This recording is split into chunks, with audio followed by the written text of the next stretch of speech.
Hey folks, this is GreenyXI welcoming you right back to Let's Play Umineko. This is episode 35. In the last episode, we finished off the second arc, technically, where everyone was killed off, and the winner was Beatrice. Of course, it was the turn of the Golden Witch, right?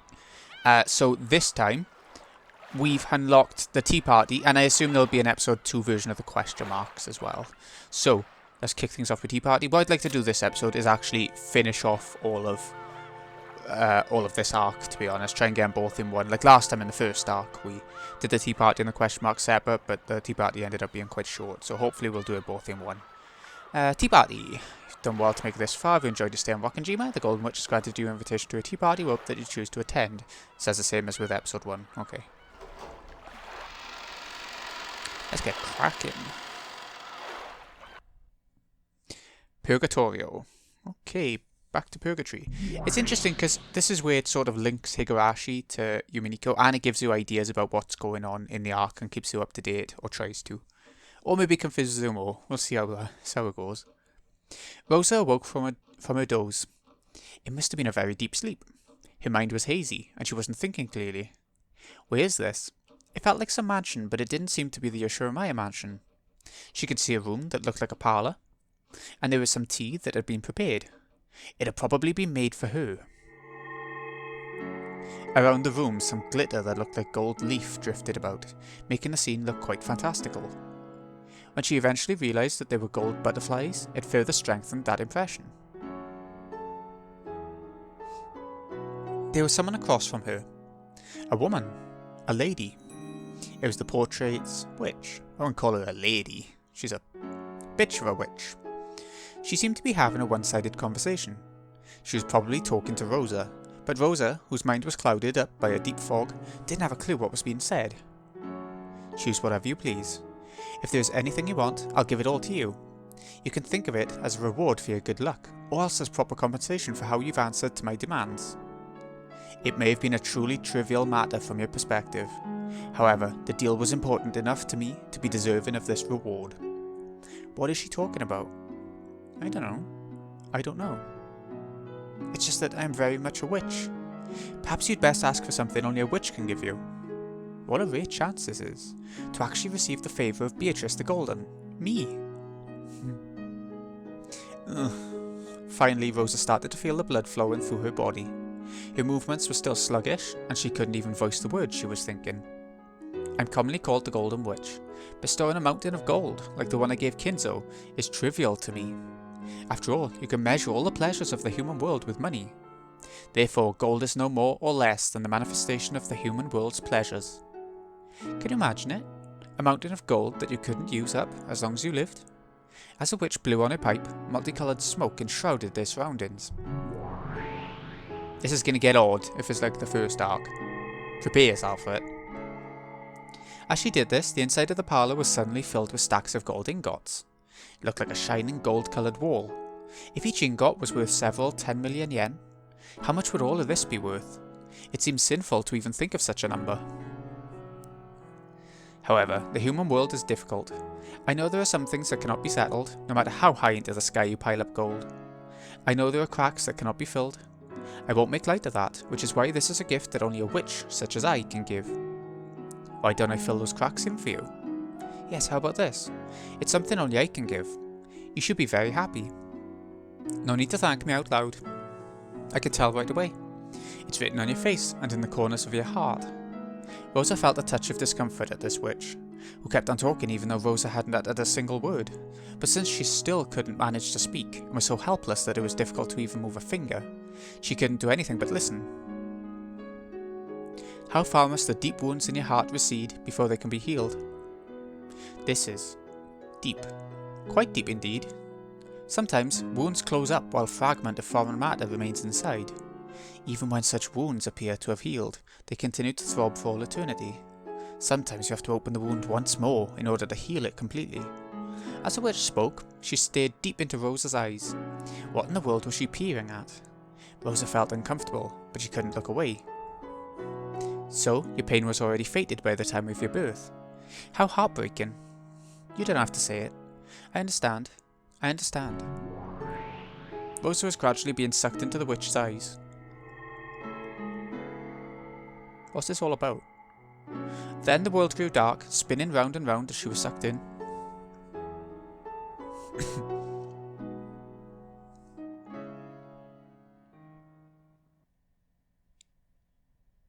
Rosa, Rosa, why are you such an idiot? Oh, that's Krausny-san's voice. Krausny-san's a real adult, so he's very smart.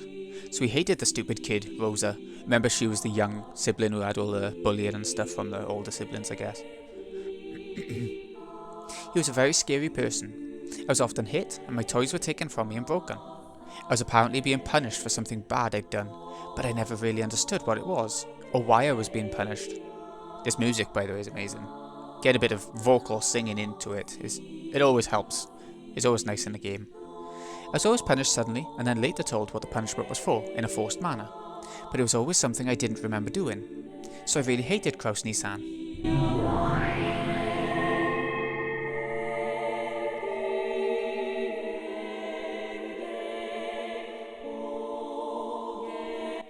Rosa, Rosa, why are you such an idiot?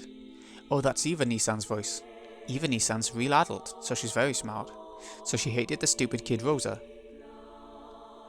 She was always a very sly person, and she often lied to me, tricked me, bullied me all the time. Apparently I was stupid, and she said it was only natural for stupid people to be swindled by those smarter than them. So I wanted to become a wise person like Eva-Nissan, and listen to what she said, but when I obeyed her, for some reason, someone always got really mad at me. So I really hated Eva-Nissan. Okay, so it's giving us some depth into Rosa and her past, I guess. Something that was touched upon in the actual arc. Rosa, Rosa, why are you such an idiot? Oh, that's Rudolf Nissan's voice. Rudolf Nissan really knows how to get things done. So he hated the stupid kid Rosa. When Kraus Nissan was around, he would be friendly with Kraus Nissan. When Eva Nissan was around, he would be friendly with Eva Nissan. And when Kraus Nissan wasn't around, he would be violent like Kraus Nissan. And when Eva Nissan wasn't around, he would play dirty like Eva Nissan. And even though he was also bullied most of the time, when Kraus Nissan and Eva Nissan weren't around, he gave me 2 people's worth of bullying. So I really hated Rudolf Nissan. Oh, but these were my memories from when I was a kid. It's common for unfair things to happen between kids, and you mustn't hold on to grudges for such things forever. With time, those memories get buried away, and forgetting them bit by bit is supposed to be part of growing up and becoming an adult. So becoming an adult is the same as separating yourself from all those memories. And because of that, no matter how much time passed, Rosa couldn't become an adult. Even though she had been blessed with a daughter called Maria and was called a mother, she didn't at all feel like she had become an adult. The witch pitied her for that, and she smiled, saying that she could heal that pain herself. How can I heal you? It's possible, but not easy. I might rewind time and give you a world where you have no older siblings. But that way, your memories of being hurt by your older siblings wouldn't remain. And in that sense, while you might call it a gift, you wouldn't be able to accept it. A person is only satisfied when their starvation is healed. But if you make it so they never starved in the first place, none of them will thank you. Just like how there are no young people who give thanks for their daily gluttony. Understand? I think she's telling me something really complicated. In short, even if she makes it so I never had older siblings, that wouldn't remove my pain. Maybe that's what she's saying. Strictly speaking, that's not quite right. Healing isn't the same as removing pain. It's the pleasure we earn as compensation for withstanding pain. Therefore, removing the pain isn't healing. To know the joy of healing, you have to know the pain. Which means you must know joy in order to compensate for you for your pain. You should be proud of your past sufferings. After all, they are what make it possible for you to know pleasure that those without pain will never experience. Those who experience this pleasure cannot help but pass on the same joy to others. When the witch snapped her fingers, even though the room was still filled with a mountain of gold and had already lost all semblance of reality, a fabulous tablecloth appeared on top of the table, and a wonderful meal was laid out, almost as though it was the opening of a banquet in a castle from some fairy tale. For an instant, Rosa truly did feel a pleasurable surprise at how fabulous it was, but at the same time she felt a bit of anticlimax. After all, she didn't think being bullied by her siblings could be wiped away by just one meal, no matter how delicious. Food is the source of many human pleasures. You simply must eat like a pig, as long as you live. If one meal isn't enough, then have as many as you want. Until the pain of your heart is healed, why not continue this gourmet banquet? Begin it, furniture. Okay. As the witch clapped twice, there were suddenly 2 goat-head servants there, and they began to prepare the meal. From the beautiful dishes adorning the table, they efficiently took some food and began to pile it up on Rosa's plate. Really did look delicious, but Rosa's body still felt as heavy as lead, and there was no way she'd be able to eat. Maybe they also understood that. The goat-head servants tied a napkin around Rosa's collar, and gallantly brought a glass of before-dinner alcohol to her mouth, tilting it for her. She remembered an old servant who had once carried rice porridge to her mouth when she was laid up with a high fever. She couldn't drink it well, it dripped down from her mouth, but she felt the fragrant sweetness spread throughout her mouth. It's a sweet aperitif of noble, wrought, German-made wine. A wine cocktail of white wine mixed with a crimson golden drop. If I had to give it a name, I'd call it a Bloody Crouse. Soaked with just a golden drop of your brother's blood that was squeezed out of a compressor. I remember this from the anime. Rosa coughed violently, and the bright red that stained her face made it look as though she had coughed up blood. You know a lot about black tea, so you should know what it means, right? Golden drop refers to the last drop in a drink. It's called the most precious drop in black tea. So a golden drop of blood is the same. The last most precious drop of blood squeezed out of a human. We squeeze it using that. As the witch snapped her fingers, a bright red veil that had been set up before something large was removed. The solemn and massive machine there was just like a coffin for a large-sized person, with many large bulb-like things stuck to it. It looked like a sinister torture device. By its unnerving shape, she could tell that with a human strength it could be used to tighten and compress something, and it seemed that there were still some squeezed dregs remaining, because of the bright red remains that stained it. But you can't take more than 1 golden drop at once. No matter what kind of human you take it from, you can't get more than 1 drop. But I'm a witch. Reviving a person is easy for me. When the witch snapped her fingers, the human compressor suddenly began to shake. No, she could also hear a groan. It looked almost as though someone sleeping in that man-sized coffin had woken up and was now struggling to get out. But that was wrong. What was inside definitely had been squeezed dregs. Using her magic, the witch once again revived the squeezed dregs to how they'd been before they were squeezed. 3 goat-head servants with muscular physiques approached the compressor and forcefully started tightening the large bulb. As they did, an unearthly moan came from inside the coffin. Rosa thought she knew the owner of that voice.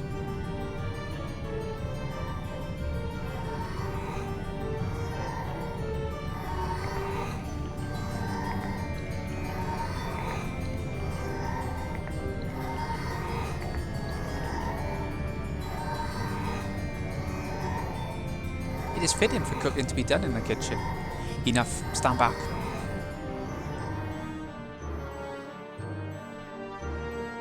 Do you understand how precious a golden drop is?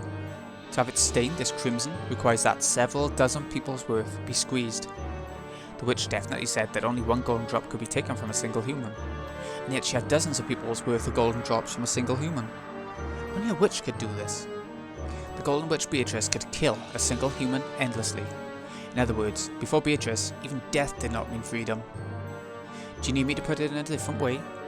Have you forgotten the day this man hit you, when you swallowed the blood that ran into your mouth? That's right, remember that taste. Remember the taste of the tears that you spilled until you were dry. I believe this aperitif will be sufficient to heal that regrettable memory. Once again, the goat-head servants tilted a deep red glass against her mouth. Rosa tried resisting by closing her lips, but the deep red liquid was relentlessly poured into her mouth, which hung open with shock, and the inside of her mouth was filled with ghastly sweetness. It definitely was a fragrant sweetness. The living blood of her brother, who had given her such hateful thoughts and made her soak her pillow so many times, had been collected from his death, repeated dozens of times. How could the crimson-stained wine not be sweet? But Rosa tried to spit it out. Because of that, the deep red wine that spilled out of Rosa's mouth looked just like a bloodstain. Now that she knew that this ghastly substance wasn't a simple aperitif, Rosa couldn't help but feel uncomfortable about what would happen if this banquet continued. That's a double-tongued salad made from vegetables in season. On your 9th birthday, you made a wish that you'd someday get to chew this to bits. This salad made from Eva's tongue. She is gobby. When Rosa heard the true nature of the pink-coloured meat piled up in the salad, She had a sudden impulse to vomit her guts out. Furthermore, the goat servant stuck a fork in it and carried it to Rosa's mouth. How does your double-tongued sister taste? It must be quite soft and enchanting, right? It probably would be quite sweet, soft, and enchanting in her mouth. After all, Eva's lies were always sweet, and young Rosa had always listened to them. And you might say the stimulating pepper seasoning expressed the truth behind those lies as well. As the tongue salad that kept being pushed into Rosa's mouth was covered with saliva, she spat it out. But the goat head servants carefully returned it to the plate and carried it to Rosa's mouth over and over again. It goes without saying, but I made this salad liberally using 5 of Eva's tongues. You can't get more than 1 tongue out of a person, but I can get them over and over. As Rosa's tears dripped down, she resisted frantically. However, the only way she could resist was by refusing to swallow. Even if she didn't swallow it, the taste of the French dressing increasingly permeated Rosa's mouth. Does it not please you? There's lots more. Sea bass pie wrapped in the skin of Rudolph's face, soup with boiled brains, liver pate, and look forward to dessert. It's not just a sibling, see? I've lavishly assembled all of those whom you have trusted, and yet by whom you were betrayed. Why don't we continue this banquet for all eternity, until your heart is satisfied for all eternity? You're happy, right, Ashurmaya Rosa? Don't pretend you hate it. I know that you're actually happy, okay? If you want to laugh, then do so. And if you won't feel better until you've heard a raw performance of your annoying siblings' screams, I'll let you hear them as much as you like. Fear not. Your reluctance doesn't trouble me. That's just your personality, right? On the inside, you're actually so happy that the skin is crawling all over. And yet on the outside, you're merely pretending that all this causes you pain, yes? It's alright. Here, there's no need to worry about honour or your public image or anything. So laugh as much as you want and chew it to bits. Isn't this the best banquet, Ashurmaya Rosa? Stop, please, stop. Oh, I'm sorry. I wanted to leave dessert as a surprise, but let me reveal it now anyways. Maybe that will be enough incentive for you to eat up the full course. Your dessert is that beloved daughter that you had to keep pretending to love. Oven-baked Maria with apples. Doesn't that sound yummy? Once you eat this, you will be released from everything. Freedom, you see. Freedom. Finally, Rosa will gain freedom as an individual person. Aren't you happy? You should be happy. Drool is hanging from your mouth. Just try looking in a mirror.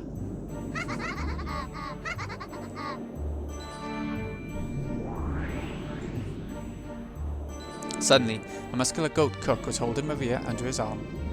Maria gazed at Rosa with a face that was only slightly sad. Mama, was I a burden? You aren't a burden. As Rosa spat out the food that was continually being carried to her mouth, as she was covered with filth and saliva and blood, she resisted filthily and screamed. If you think I'm a burden, I don't mind if you eat me. After all, I'm always doing horrible things to you. Even when you bring a man over, I can't stay quiet.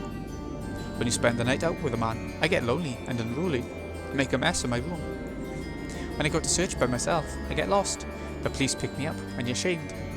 When you don't come home for several days, and I cry and have to be consoled by the neighbours, you're shamed. Because I'm like this, I'm a burden to Mama. Sorry for being born. So I'll become delicious oven-baked apples for Mama's sake. And then, maybe Mama will be happy I exist for the first time. Maybe she'll eat me and think I'm delicious. Isn't it delicious? Be choked up with tears of gratitude. Your daughter is saying this much for you, right? Oven-baked apples and your beloved daughter make for the best dessert. You've managed to raise such delicious ingredients. Aren't you the best mother, Ashurmaya Rosa?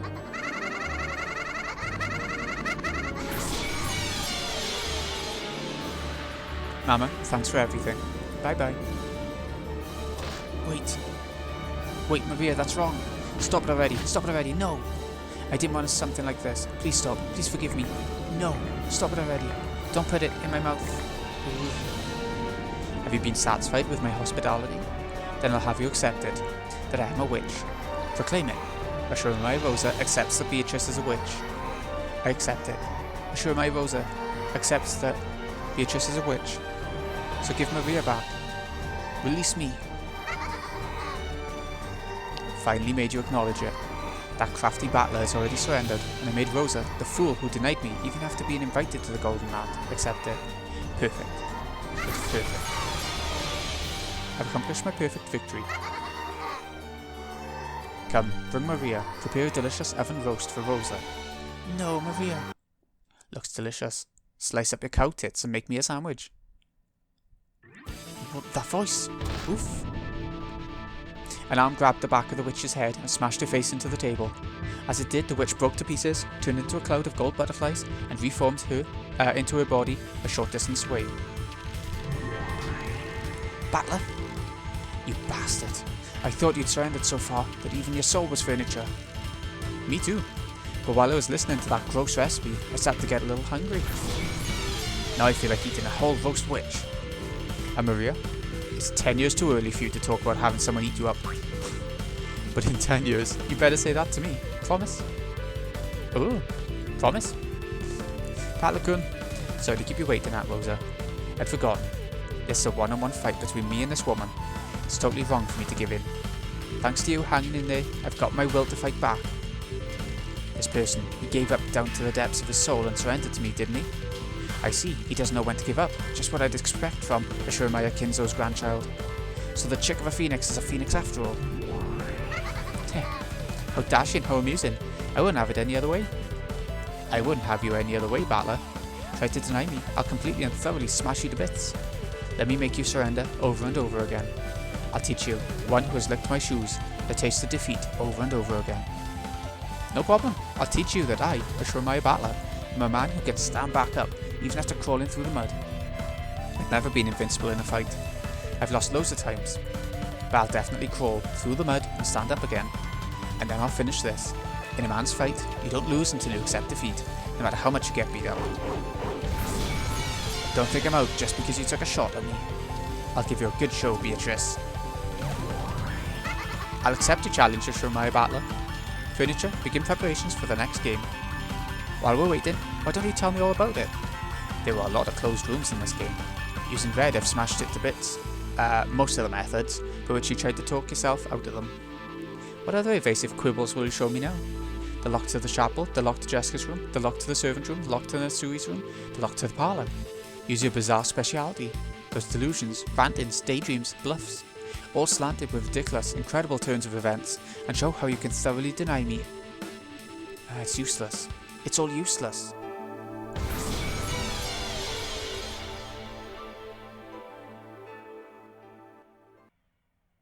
It's gone quiet.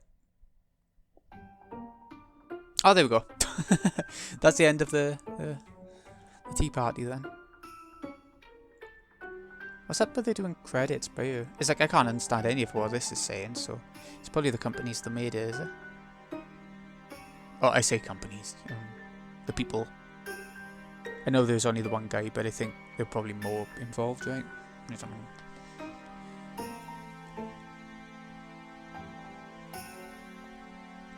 What is this though? It looks like a sort of cutscene. It's just quite funny.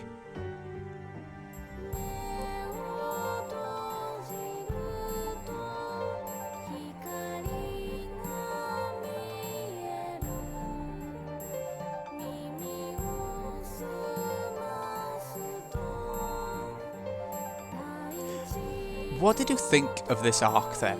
Did you prefer it to the last one, the first one? Or did you prefer the first arc? Like, I really like the sort of focus on love on the second sort of Twilight this time. It gives it a different sort of perspective, a different sort of feel to it. Very lovey-dovey, but plenty of blood, so it wasn't too cheesy. Yeah. I do feel like I preferred Natsui's part in things towards the end in the first arc.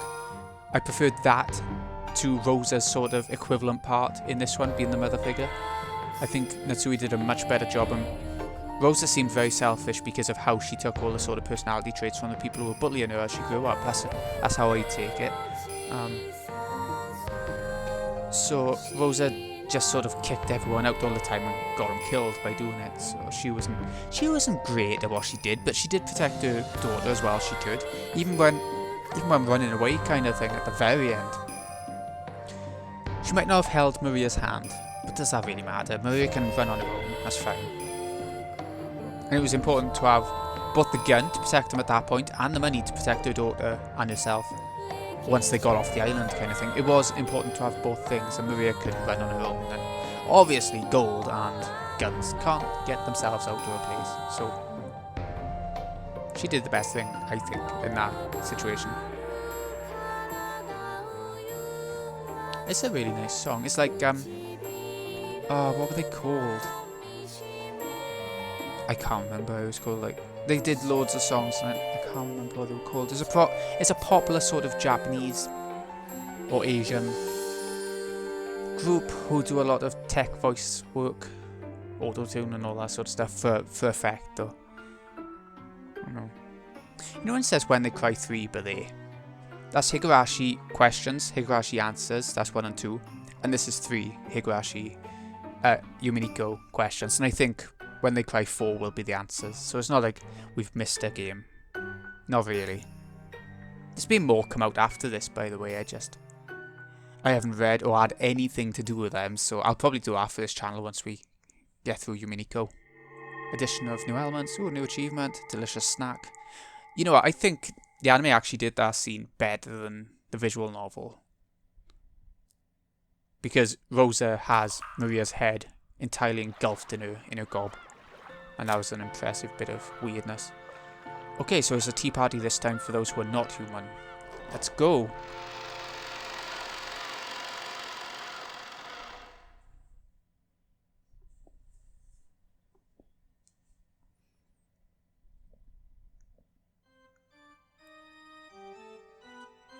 So we should see Burn Castle again, right? Well then, did you find that game enjoyable? Yes. When a game's that one-sided, it goes beyond riveting and becomes boring. My, but you're as harsh as always. Considering how proud I was to have created a development so impactful that it might satisfy even the boredom-hating Lady Burncastle, this response is quite harsh. Well, I'll admit it was impactful. However, it was horrible as a fair game. Unless you make the conditions a bit more even. You saying there's no way to win? Not even for Lady Burncastle? I wonder what you mean by that, Beato. There's no need to try and fool me. I already know that you're no bystander. What do you mean by that? We're planning on hiding it? You're an outrageous person to come into someone else's territory from such a great distance to work against them. You came to watch from the sidelines and probably to push strongly for my defeat. I've guessed right, haven't I? And if so? Truly amusing. That I should be granted a chance to fight against Lady Burncastle, the strongest of witches who defeated Lady Lambertelda, is truly a pleasure. Yes, I'm also pleased. I came all this way because I really wanted to see you, brimming with confidence, fall apart and lose. By the way, this might be a bit confusing. She's the same witch from Higurashi, Burncastle. She is Rika, sort of the time-travelling witch kind of thing. And just get to know the character now.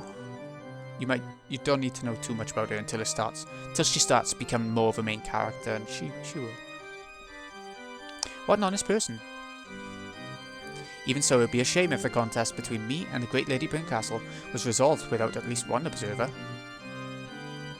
You called her here, didn't you? That kid.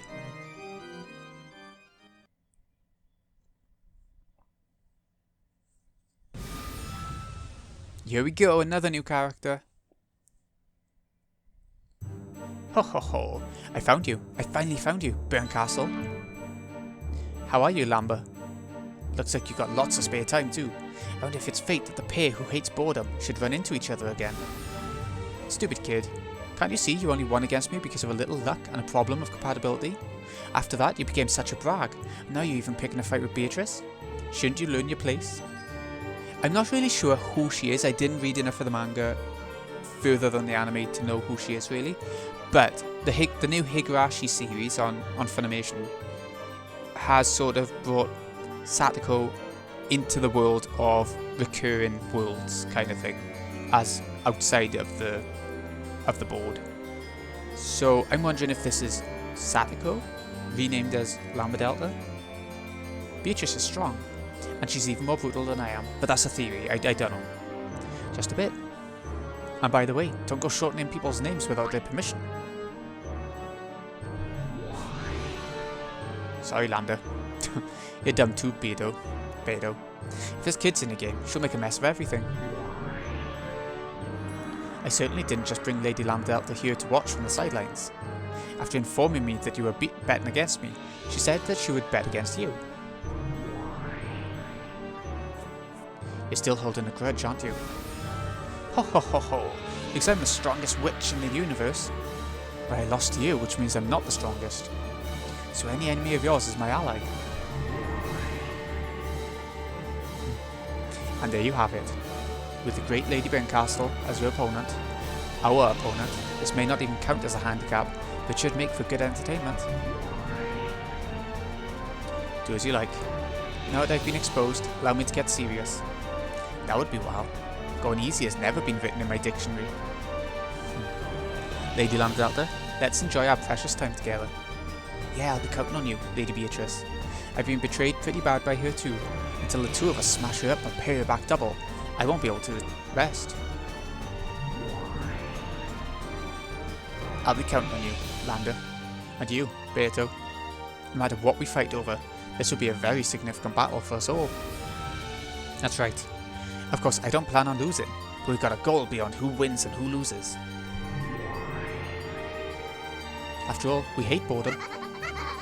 The three witches giggled, cackled, and guffawed. That's right. I should thank you, Beto. It looks like I'll finally be able to escape my boredom. Do your best to entertain me, along with Lambdelta. Leave it to me. If we're decided, Beto, then let's start a strategy meeting right now. I know all of this girl's weak points, and I'll teach you all of them. And yet, Lady Lambdelta, it's hard to say because of the B&D. You were defeated by her. Ugh, I won't tell you.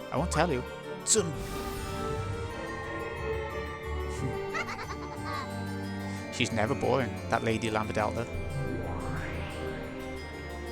Isn't she? Take care of her. She gets lonely easily. I see. So she's one of those that are popular these days.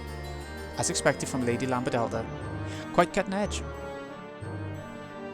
Go already. That kid's waiting for you to chase after her. Then if you'll excuse me. See you next game.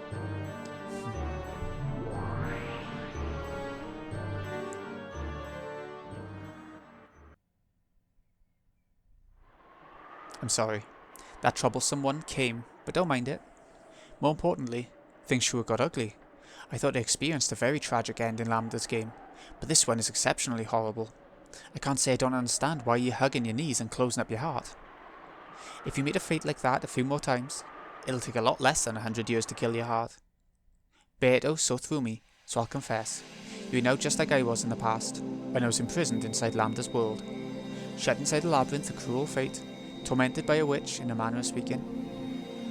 I'm a witch who was born from there, so maybe I'm like an older sister to you, so I decided that I'd lend you my power.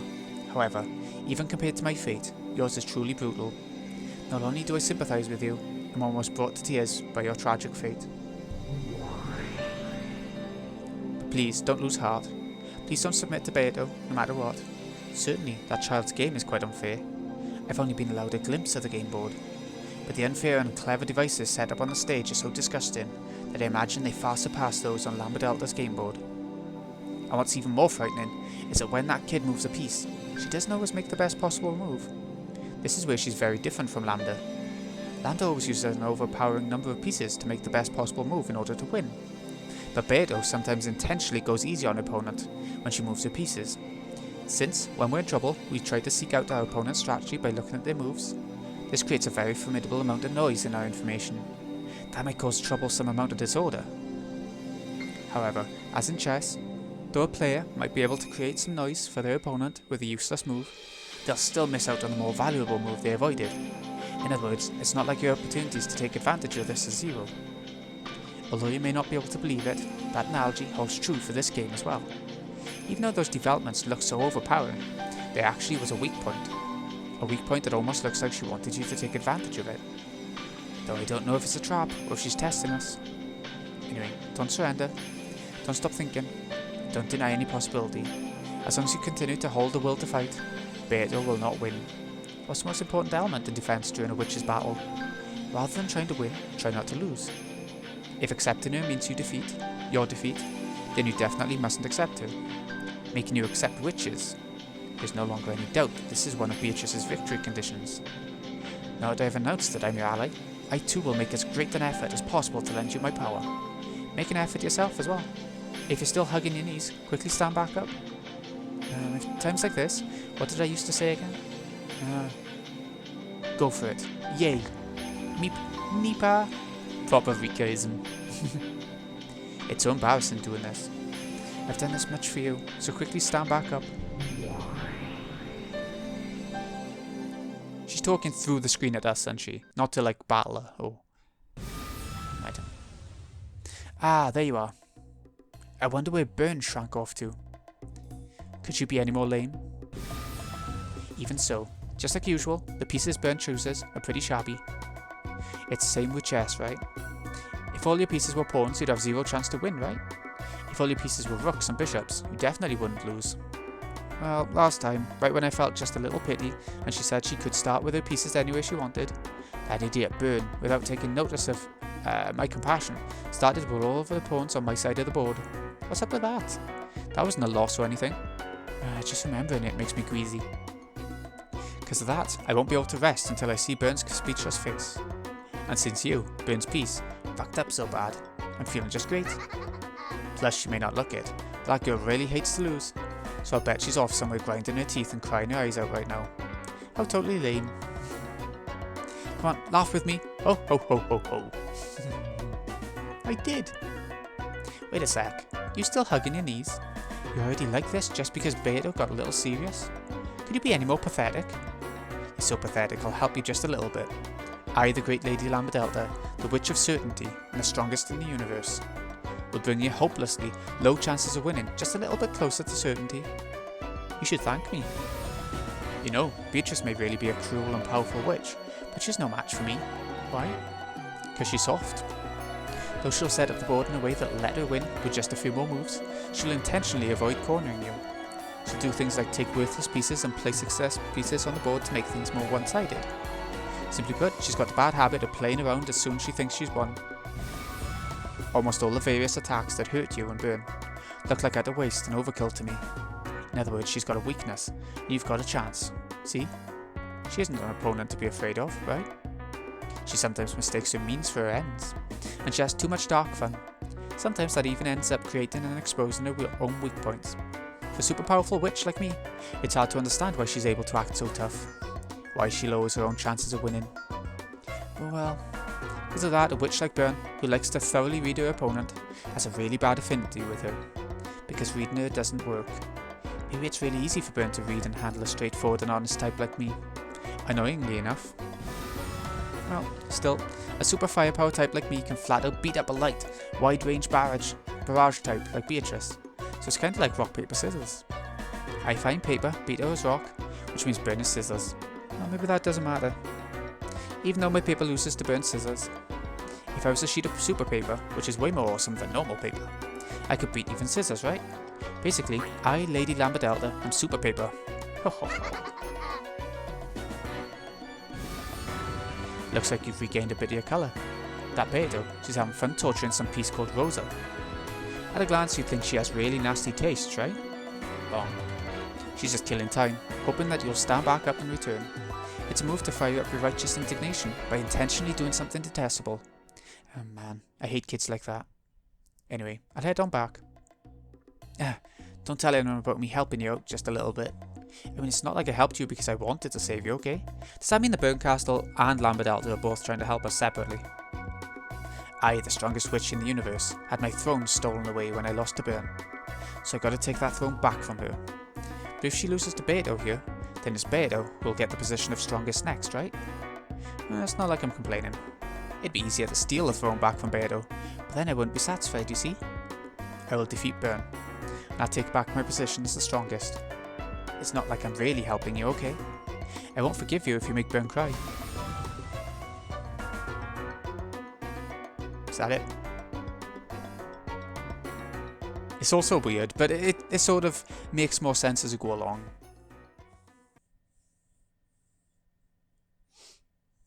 I'm looking forward to the answer arcs, I haven't seen much of them. bilingual HD version. The Witch Hunt. Okay.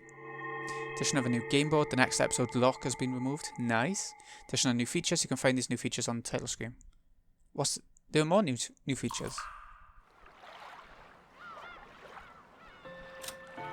No. No. Ep 2 tips. That's it, is it? Yeah. Execute. Resurrect. But yeah, next time we're going to be going for episode 3, which is Banquet of the Golden Witch. We've already seen a bit of a banquet, haven't we? But it's going to